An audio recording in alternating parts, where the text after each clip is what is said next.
Hey, bonjour tout le monde, ici Sylvain Descoteaux, le coach. Ça me fait plaisir de vous avoir aujourd'hui.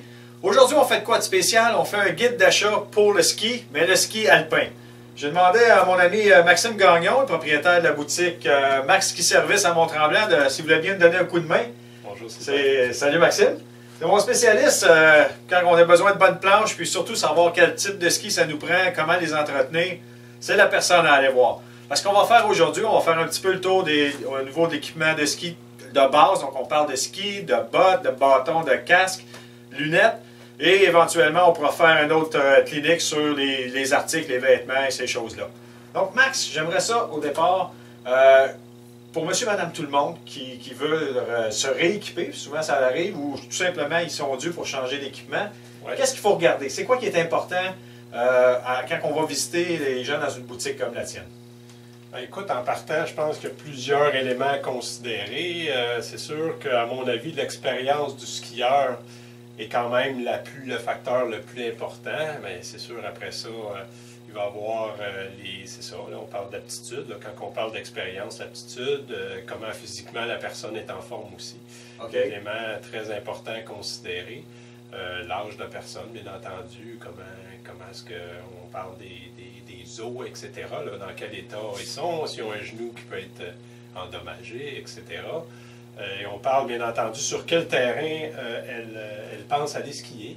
Okay. Le type de montagne, si c'est au Mont-Tremblant, disons, ou c'est, par contre, aller skier à Saint-Sauveur. Donc, c'est sûr que... Ou aller en Europe, où le type de neige va être différent. Puis, Absolument, exactement. Et puis, il y a d'autres facteurs aussi, comme la quantité de ski par année qu'il fait.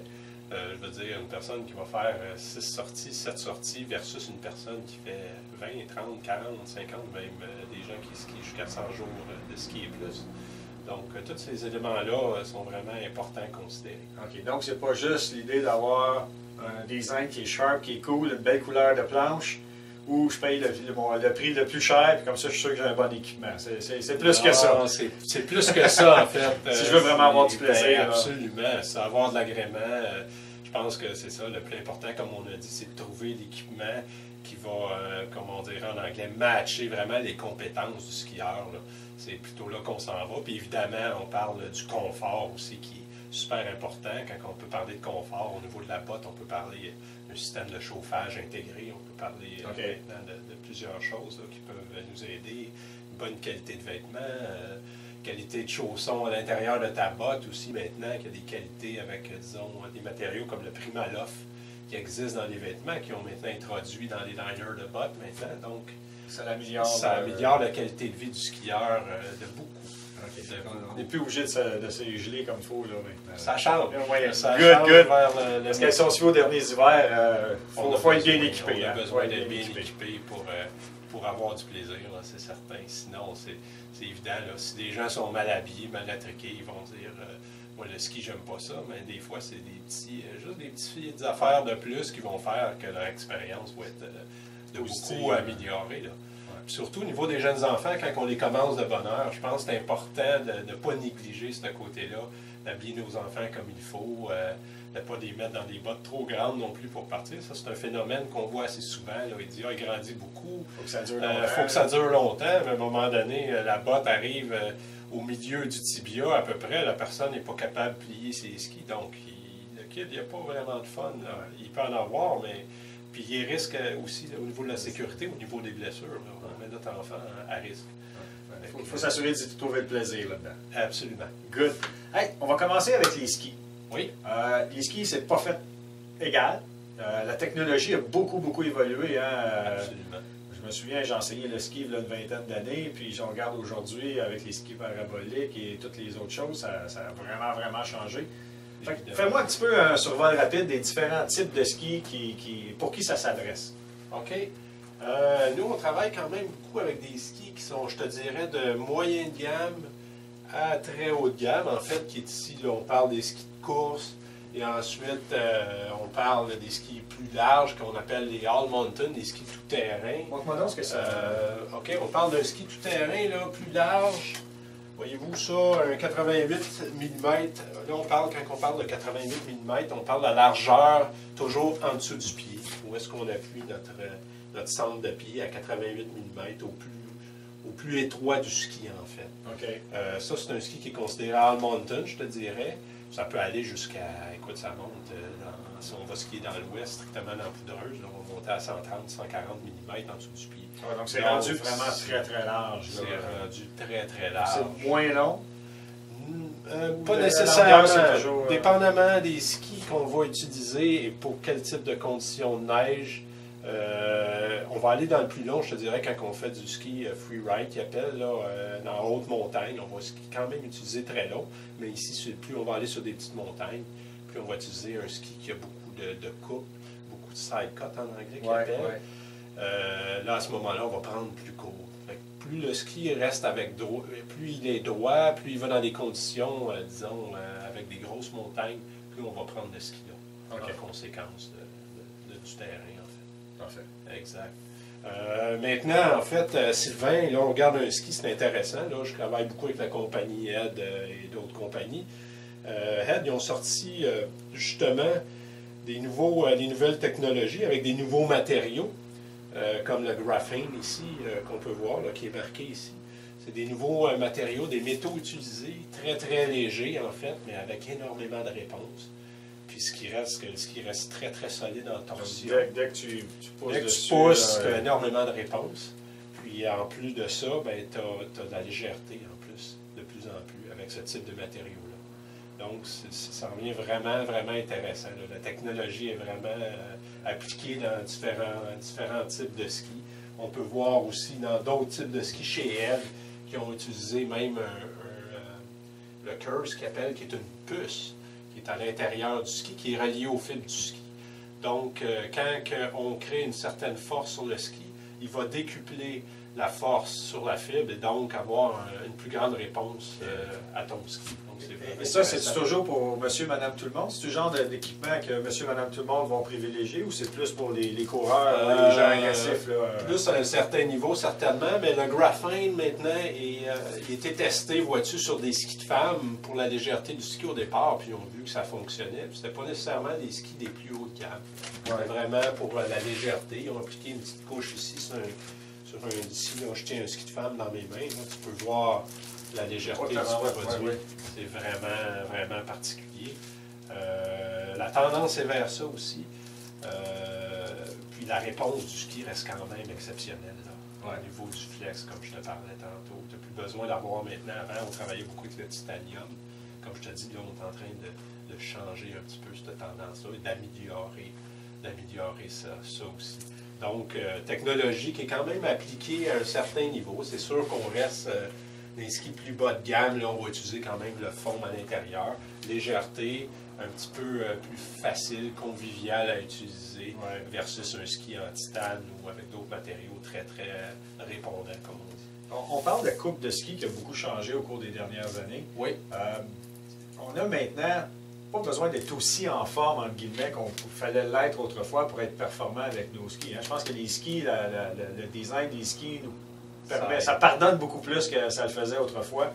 Ce qui nous permet d'avoir beaucoup plus de plaisir rapidement avec un ski qui est approprié pour notre poids, notre grandeur, comme tu disais, le style. Absolument. Définitivement.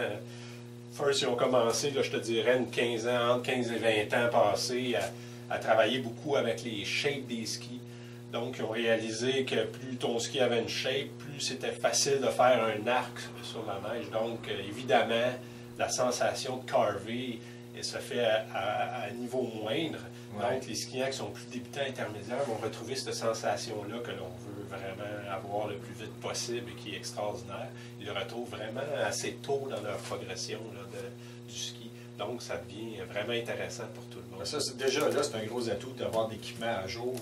Juste pour avoir, avec le même style, la même technique, avoir plus de plaisir parce que l'équipement va nous permettre de vraiment mieux rentrer dans nos virages. Puis, Tout à fait. Là, comme je te dis, la coupe, là, aussi, ils ont joué avec, au niveau du flex, on parle de ski rocker, là, je sais pas, je pense que tu as entendu souvent ça aussi. Ça aide aussi, là, ils ont levé un petit peu la spatule du ski pour rendre vraiment le ski plus facile à initier. On a l'impression d'avoir une plus petite surface. Mais dans le fond, on reste avec une grande surface lorsque les conditions sont difficiles. Donc, ça facilite énormément le ski. On skie ici, du moins au Québec, beaucoup sur du Du dur. du dur. Donc, ça nous Exact. prend un ski qui va être bien adapté. Là. Absolument. Comme je te dis, avec les nouveaux matériaux qui rendent le ski plus rigide en torsion. Maintenant, on a de l'agrément sur toutes les conditions de neige. Vraiment, là, c'est merveilleux. Comme je te dis, beaucoup de nouvelles technologies dans les dernières années qui font que le ski est vraiment agréable maintenant à skier. On a un produit RAID présentement dans les mains, Oui. paquet, que ce soit Nordica ou toutes les compagnies. Absolument. Les technologies sont équivalentes ou il y a vraiment des choses qui ressortent d'une compagnie à une autre? Grosso modo, ça va se ressembler, mais chaque compagnie a développé un petit créneau, petit créneau, un petit plus. Comme je te dis, eux autres, là, ils ont sorti du graphene, le Curse en arrière. Là, Fisher travaille avec du carbone au niveau de la spatule pour la rendre un petit peu plus rigide. Nordica ont joué avec beaucoup la shape du ski. Donc, chacun a un petit créneau là, qu'ils essayent de développer. Mais grosso modo, l'idée générale, ça se ressemble un peu. Ils ont des petites personnalités différentes, mais toutes les compagnies ont des bons skis. Il s'agit vraiment de choisir le bon ski pour soi. Comme on disait tantôt, la compétence du skieur, qu'est-ce qu'il aime faire, sur quel type de montagne il aime skier. C'est des éléments super Ça, quand j'arrive importants à et je vais considérer. voir un spécialiste comme toi, c'est le genre Oui. d'infos qu'il faut que je te donne tout de suite en partant. C'est- Qui va vraiment diriger. Tu sais, c'est pas nécessairement le prix ou la couleur, parce qu'on fait les Ouais, faces avec ouais, ça, ouais. mais lorsqu'on Ouais. magasine online, maintenant, on est habitué ou quoi que ce soit. Ouais. Si ça flash, ça a notre attention tout de suite, puis c'est pas nécessairement la meilleure chose pour nous. Là. Effectivement, tu as un bon point. Magasiner online, moi je suggère ça aux gens qui ont extrêmement d'expérience et qui savent où est-ce qu'ils s'en vont vraiment parce que, comme tu dis, tu peux te faire avoir drôlement. C'est difficile de savoir au coup d'œil si c'est correct pour la personne. Donc, ce que je suggère, c'est de venir voir des shops spécialisés comme nous, avec des personnes compétentes qui vont être capables vraiment de diriger sur les bons produits. Nous, en principe, Sylvain, on demande toujours quand le client rentre les questions, comme on a parlé, la compétence du skieur, quel type de terrain, quel genre de rayon que tu aimes faire, etc. Ouais. Donc, on pose des questions pour essayer d'arriver, de cerner vraiment les bons produits pour la personne. Donc, puis comme je disais, dans chaque compagnie, on est capable maintenant, chaque compagnie est capable de satisfaire la Ça personne. devient un choix personnel. Puis, Absolument. Après ça, il y a des personnes qui préfèrent, disons, comme on dit, Fisher. on est attaché à une marque plus qu'une autre ou notre Exactement. conjoint. Exactement. Je me souviens, lorsque j'étais venu chercher mes skis avec Oui. toi, tu m'avais, un peu comme des autos finalement, on fait des test drive. Oui. Tu sais, essaye de prendre ça, on va faire une journée avec ça, dis-moi ce qu'on en prend. Le lendemain, essaye ceux-là, on va faire une compagnie différente, même style. Puis, Exactement. donc ça, c'est quelque chose, je pense, qui est important, qu'on ne peut pas nécessairement faire n'importe où, mais dans certaines boutiques. Parce Exactement. qu'on parle avec des gens qui sont spécialisés dans le milieu, c'est quelque chose Oui. qui est faisable. Absolument. Nous, vois-tu, Sylvain, on offre ce service-là, en plus d'offrir notre service professionnel pour guider les gens. Des fois, c'est certain qu'on peut guider, là, je te dirais, à 90% du temps ou même 95% du temps. C'est la bonne chose, mais c'est sûr que rendu là, après ça, si la personne veut choisir aussi entre chaque compagnie, déterminer lequel il peut préférer, il y a des petites personnalités, comme on disait tantôt, qui sont différentes. Bien là, ça te donne la chance vraiment d'avoir le bon produit pour toi. Puis Parce que c'est quand même un bon investissement au bout de la ligne. Absolument. Là, c'est quand même des sous. Absolument. Si on parle de package complet, là, d'un global, là, même un kit pour débutants, là, ça va tourner sûrement autour de 500-600 $ pour partir. Ouais. Puis après ça, bien, ça peut monter jusqu'à 2000 $, dépendamment de la compétence, puis sur quoi on s'enligne aussi. Parfait. Je reprends n'importe quel ski oui, ici oui, au hasard. vas-y. Évidemment, c'est un ski, ça nous prend des fixations. Oui. Les fixations aujourd'hui, y a-t-il encore beaucoup de choix ou c'est assez standard? Chaque compagnie arrive un peu avec ses systèmes. Est-ce que c'est quelque chose qu'il faut porter une bonne attention? Évidemment, il faut que ce soit bien ajusté, on s'entend là-dessus. Oui. C'est sûr que, comme on sait, la sécurité est probablement la partie la plus importante, en fait, à considérer. Puis souvent, c'est la partie qu'on néglige le plus quand on achète des skis. On y va avec le ski qu'on aime et tout ça. Puis on peut négliger de prendre la bonne fixation qui va avec. Heureusement, les compagnies de ski maintenant ont un peu adapté la bonne fixation qui vont avec le ski. Ouais. Fait qu'ils vendent un package complet, en fait. Fait que s'ils vendent un ski pour débutants, il va y avoir une fixation avec le ressort qui va être adapté pour la compétence qui va avec le ski, en fait. Donc, quand on parle de ressort, de compétence aussi de la personne, on parle à quelle tension la fixation va déclencher pour la personne. Donc ça, c'est un gros pas aussi qu'on a fait. Ils vendent maintenant, là, la plupart des compagnies vendent avec la fixation qui est adaptée. Donc, pour le consommateur, c'est plus simple. C'est plus simple. Tu arrives, un coup, tu as choisi tes planches, mais après ça, c'est plus facile. Les fixes vont suivre. Ben oui, c'est plus simple pour tout le monde aussi, en fait. Pour nous, ça simplifie beaucoup de choses. Et en plus, je te dirais que les compagnies, ils peuvent à ce moment-là vendre un paquet complet. Donc, pour eux aussi, c'est plus facile. Donc, tout le monde est content avec cette façon de procéder-là. Il reste que pour des skis qui sont plus larges, il offre toujours la possibilité d'avoir un ski flat, qu'ils appellent. Okay.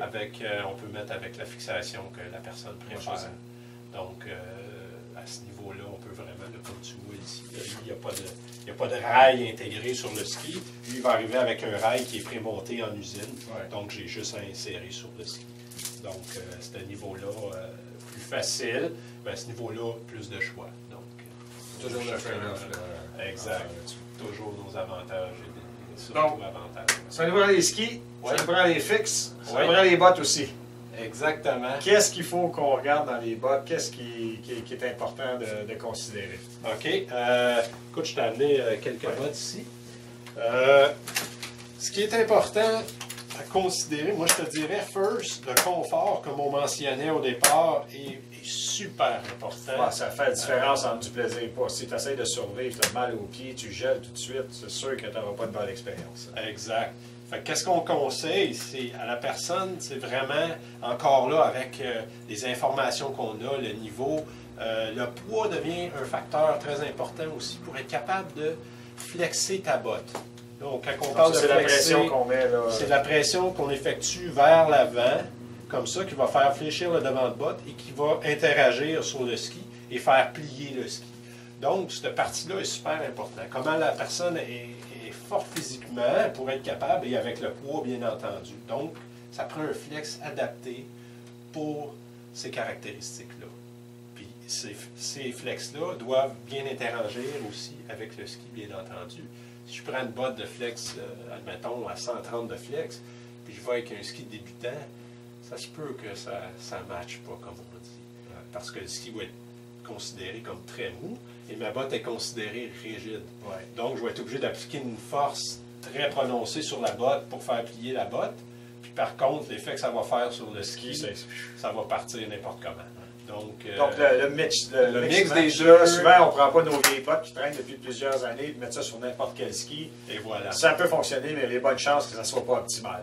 Et donc, voilà. Ça vaut la peine de faire valider ça avec un expert. Comme je disais, c'est pas intéressant. C'est super important, en fait. Puis c'est souvent négligé par les personnes.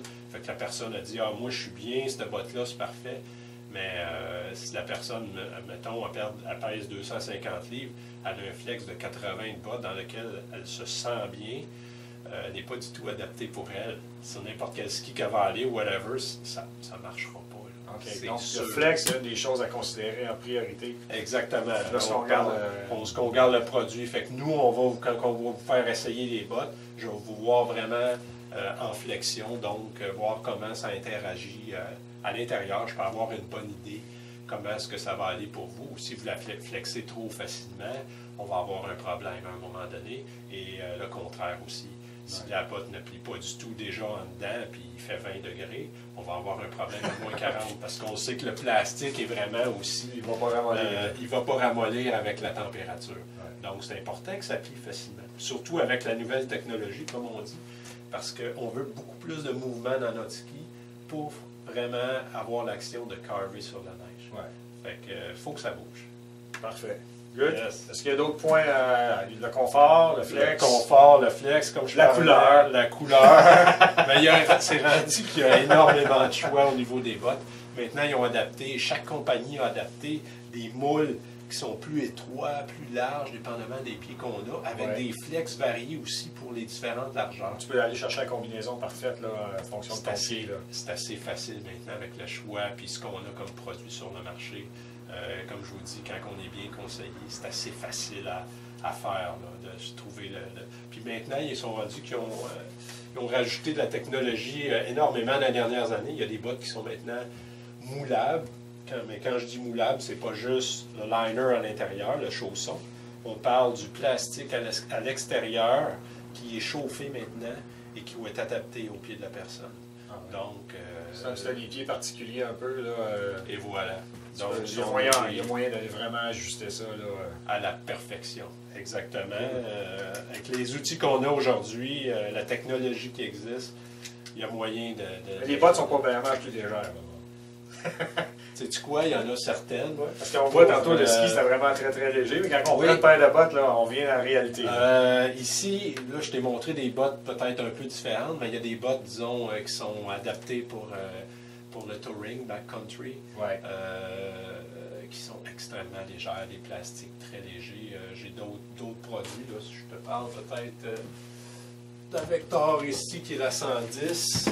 Cette botte-là va être plus légère, disons, que la botte 130 ici de Flex chez la Nordica. Donc, il y a certains modèles, oui, on retrouve la légèreté aussi du produit, absolument. Excellent. On continue. Oui. On a nos skis, on a nos bottes, les Oui. bâtons. Il n'y a pas rien de particulier ou... Les bâtons, ben, comme on disait, c'est vraiment d'avoir la bonne longueur. Il y a différentes choses qui existent aussi. La technologie est là, mais ça, il y a plus ou moins d'innovation. Il y a des systèmes de relâche qui appellent que tu peux mettre ta main, la ganse. Donc, et puis il y a des systèmes normaux, la ganse normale. Ce qui est important, c'est d'avoir la bonne longueur, en fait, avec nos segments. On parle de 90 degrés avec notre coude. Ouais. Avec le panier à l'envers. Donc, parce qu'on a toujours cette partie-là qui est dans la neige. Ouais. Donc, c'est important d'avoir un bon angle de 90 degrés. Et avec ça, on arrive à de bons résultats normalement. C'est sûr que les coureurs qui vont faire la course long rayon vont prendre une pôle plus longue pour les disciplines de vitesse. Parce qu'ils servent de leur pôle juste pour leur position aérodynamique et seulement pour la pousser en début de parcours. On va aller chercher un peu plus. Exact. Il n'y a pas d'autres plantées de bâtons qui vont se faire à l'intérieur de la course. Donc, ils peuvent, pour la pousser exactement, avoir des bâtons un peu plus longs et trouver quelques fractions de seconde de plus à ce moment-là. Good. Yes. Depuis le début, on a quand même parlé pas mal de sécurité avec les skis, les bottes et tout ça, s'assurer tout fit. Oui. Les casques. Oui. Moi, j'ai commencé à skier avec un casque en faisant de la planche un peu, puis là, je m'étais dit, puis la journée, j'ai mis un casque, je me suis dit, je ne skie plus jamais sans casque. Oui. Sur la montagne, de plus en plus, on marque les gens là, qui ont des casques. Oui, très bonne chose. C'est vraiment génial de skier avec un casque. Hein. Souvent, les gens ont j'ai de l'air con avec un casque, c'est ou ça, mais c'est confortable. Absolument. Quand il fait froid et tout ça, c'est génial. C'est plus chaud. C'est évidemment au niveau sécurité. Là, est-ce qu'il y a des choses particulières qu'on peut regarder avec les casques? Oui, je peux te montrer. Écoute, je vais sortir ici. Je vais aller chercher un petit peu qu'est-ce qui existe sur le marché, qu'est-ce qui est in un peu. Bien, évidemment, il y a deux systèmes qui existent. Là, celui que tu as dans les mains, c'est un casque un petit peu particulier. Avec vraiment sharp. Oui, beaucoup de dessins. En fait, c'était le casque à Body Miller. Donc, eux, ce qu'ils recherchent, c'est vraiment la sécurité avant tout. Hein, ces gars-là qui font de la course à haut niveau. Donc, ils ont des approbations de la Fédération internationale de ski. Donc, ils ont des tags, en fait, qui vont indiquer qu'il est approuvé, certifié pour ce type d'événement-là. Là, tu le vois ici, juste au bout. Donc, ils ont un casque léger et très sécuritaire. En fait, ce qui est l'optimum au niveau du ski. Il existe aussi maintenant des casques à oreilles molles, bien entendu, qui offrent un confort encore plus grand. On entend mieux aussi ça. Il y a beaucoup de gens qui se plaignent que quand j'ai un casque, je n'entends pas bien, tout ça. Mais avec ça, il n'y a pas de raison de ne pas mettre de chapeau. Oreilles molles, certifié CE ici. Donc la certification avec des ajustements ici en arrière. Tu peux vraiment l'ajuster comme un casque de vélo. Perfection. Exactement. Même type de technologie. Puis très, comme tu disais, très confortable. Il y a même des systèmes de ventilation qui ouvrent des trappes ici pour laisser circuler l'air, disons au printemps, là, quand il fait plus chaud. Puis fermer l'hiver. Exactement. Donc, un bon choix aujourd'hui aussi de chapeau. La technologie est là. Ça pèse à rien. Je veux dire, c'est comme si on avait... Et les règles de base, si on veut qu'un casque fit bien, y a-t-il des choses en particulier qu'il faut voir? Ça arrive faut l'essayer. Il faut que la tête rentre complètement à l'intérieur du chapeau. Donc, s'il reste sur le bout ou qu'il y a un point de pression en avant, on oublie ça. faut qu'il y ait un bon fit avec les lunettes aussi. Bon fit général. Les lunettes, c'est sûr que reste un point. Il ne faut pas avoir d'espace d'air entre tes lunettes parce que sinon tu vas voir qu'à moins 40. Un petit frostbite. Un petit frostbite, exactement. Donc, tout ça à considérer. Mais habituellement, les lunettes aujourd'hui, disons qu'on va acheter un bricot, ils ont la lunette qui va avec. Un peu comme les fixations des skis. Même chose, exactement. C'est beau le progrès. C'est beau, certain. Good. Il n'y a plus raison, moi je te dirais, Sylvain, là, pour conclure, que les gens se passent d'un chapeau. Là, on a vu même, il y a, je pense, c'est 5-6 ans, là, une grande actrice qui était décédée. Donc, il n'y a plus de raison, là, même si des fois on fait nos rebelles un peu, puis on préfère... On est super bon, j'ai pas besoin d'un casque. Ouais, mais juste au niveau confort, honnêtement, ça vaut la peine, tu te casses pas la tête. Puis, exactement. Ouais.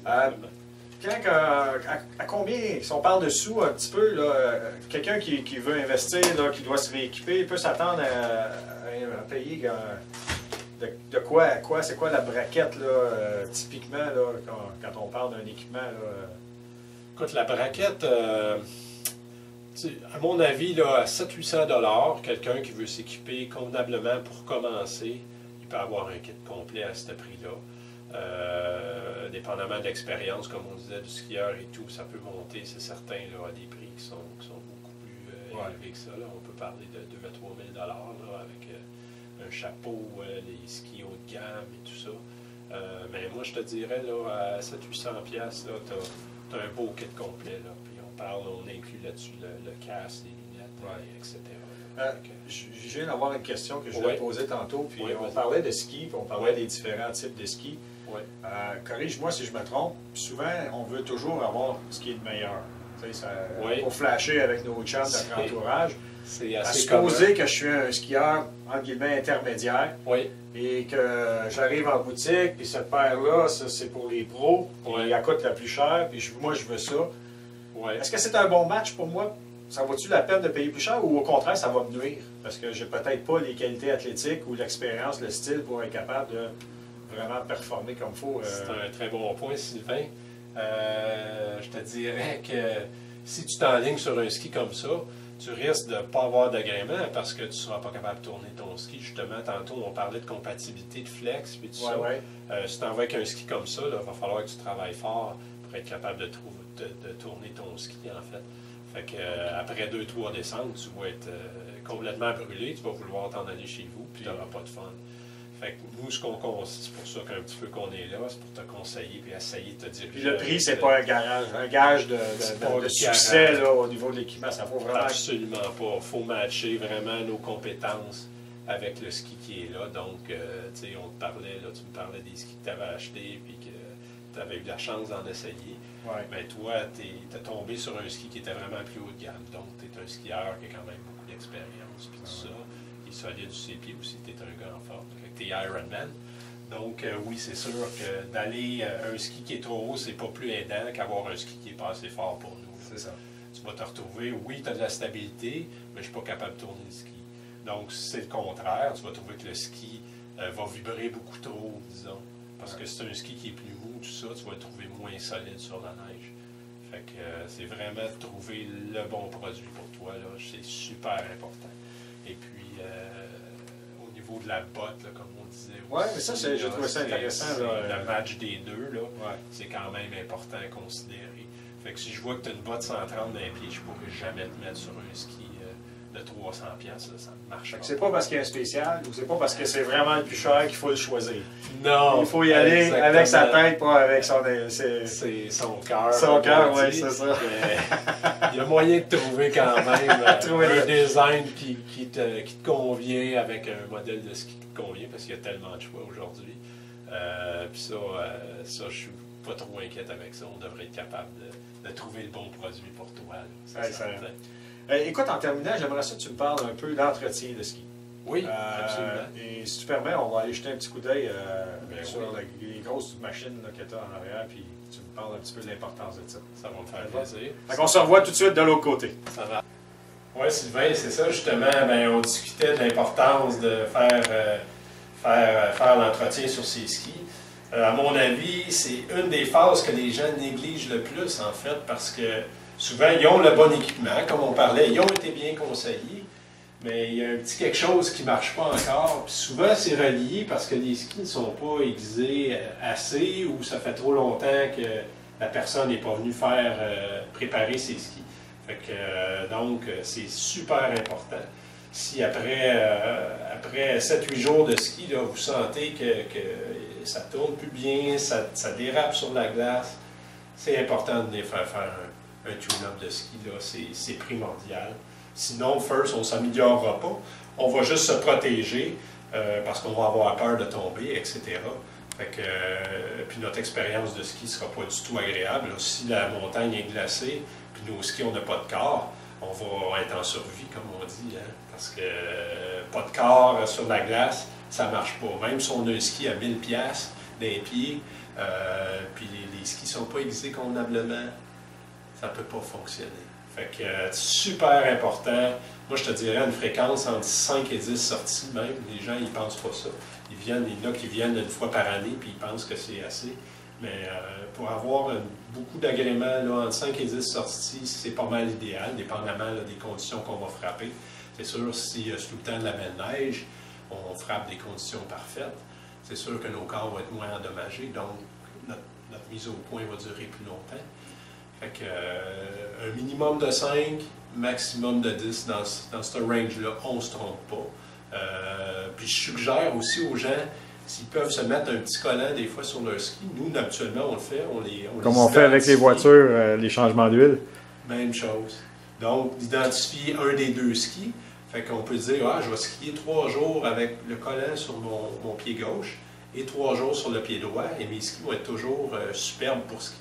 Donc, des petits trucs des fois comme ça qui font que l'agrément du ski est encore plus cool, comme on dit. Fait que, non, moi, c'est primordial. Un coup que la personne a compris ça, elle va beaucoup s'améliorer, être en sécurité, et puis aimer son sport comme jamais.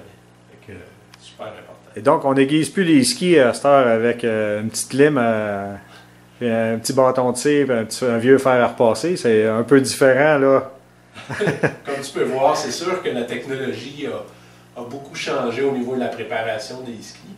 Maintenant, là, on a des machines qui sont numériques, avec des angles tellement précis. Là, on peut varier les angles de 0,1 degré.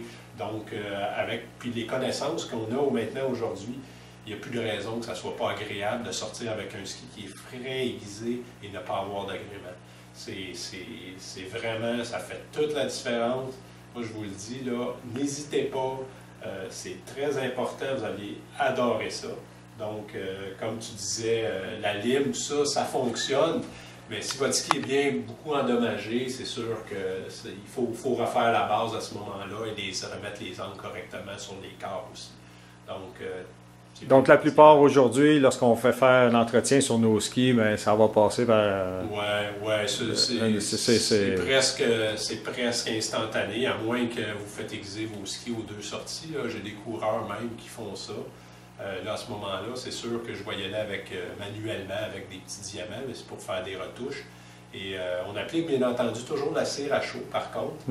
Pour ouvrir les pores, c'est ce qu'il y a de mieux qui existe. Donc, la cire, elle peut pénétrer à l'intérieur de la base plus profondément et offrir une meilleure glisse à long terme. Surtout qu'ici, les neiges sont plus abrasives à cause qu'il fait plus froid. Donc, les cristaux sont beaucoup plus... c'est comme des couteaux. Hein. Ça ressort, puis ça magane plus la base du ski avec la friction et la vitesse. Donc, c'est important de tirer tes skis souvent. Sinon, ils vont venir blancs rapidement, puis ça ne glissera pas très longtemps non plus. Fait que, maximise ton investissement. Exactement. De vraiment rentabiliser. Chez nous, on cire manuellement tous les skis qui sortent de la boutique. C'est sûr qu'il existe des modules sur des machines comme celle-ci qui a des modules de rouleau à chaud. Mais quand le ski passe à l'intérieur de ça, la cire ne pénètre pas profondément dans le ski. Donc, à long terme, c'est quand même désavantageux par rapport à une cire manuelle comme on fait ici dans la boutique. Good. Hey, ben, mille merci, Max. C'était vraiment intéressant. Ça fait plaisir. Puis, on te souhaite une super saison. Et on invite tout le monde à te lâcher un coup de fil. Vous allez retrouver l'adresse en bas du vidéo et le numéro de téléphone. Donc, si vous avez besoin de des questions supplémentaires, quoi que ce soit, mais n'hésitez pas à lâcher un coup de fil à Max. Ça va lui faire plaisir de vous revoir. Absolument. Merci à toi, Sylvain. Ben, merci. À plus tard. OK, bye-bye. Bye.